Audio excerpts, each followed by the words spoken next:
clouds. Dark clouds are gathering as markets shudder. Stocks are sinking. Currencies are stumbling. Fear and uncertainty is reigning. And the Middle East and in the Ukraine and Taiwan, the debt is endless. Yet one asset stands firm: gold. It is a biblical currency. In crisis after crisis, gold is there, in the background, always there. Its enduring value guards against loss, like a missile shield against incoming. While paper wealth burns, gold persists. Shield your savings against the looming threats of war, recession, contagion, and avoid the frenzy panic of the unprepared. Take control in the chaos. Your fortune favors decisive action. Get a hold of gold now before it's out of reach. Go right now to noblegoldinvestment.com or just simply go to the link below, www.pastorpaulgold.com. That's www.pastorpaulgold.com, or call them at 877-646-5347. You'll be glad you did.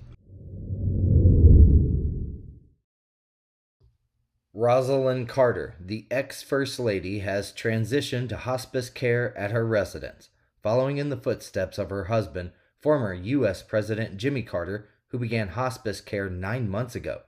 Rosalynn Carter, 96 years old, and President Carter are spending time with each other and their family, their grandson said in a statement on Friday. In May, the Carter Center announced that the former First Lady had received a diagnosis of dementia. Quote, "She continues to live happily at home with her husband, enjoying spring in Plains, Georgia, and visits with loved ones," the Carter Center said in a statement at the time, ABC News reported. At 99 years old, former U.S. President Jimmy Carter holds the distinction of being the oldest living American president and holds the record for being the longest living president in U.S. history. The Democrat served as president from 1977 to 1981, but was defeated in his re-election bid by U.S. President Ronald Reagan. Additionally, the Carters, who tied the knot in 1946, claimed the title of the longest married presidential couple in American history.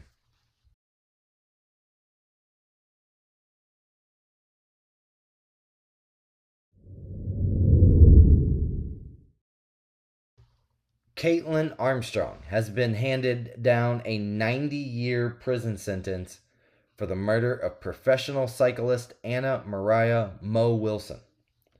Now, after several hours of deliberation on Friday, the jury reached the sentencing decision, which also included a $10,000 fine.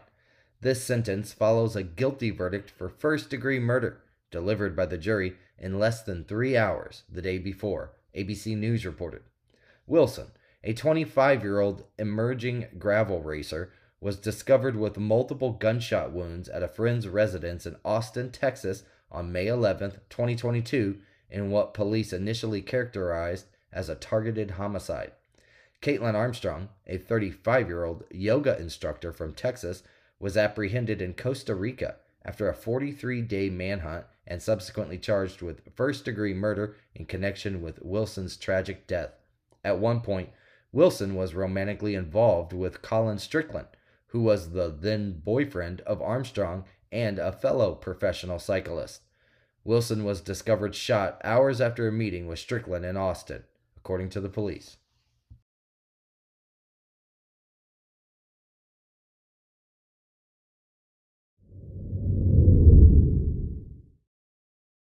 Approximately 240 Rohingya Muslims, including women and children, are adrift off the coast of Indonesia as local residents rejected 2 attempts to land.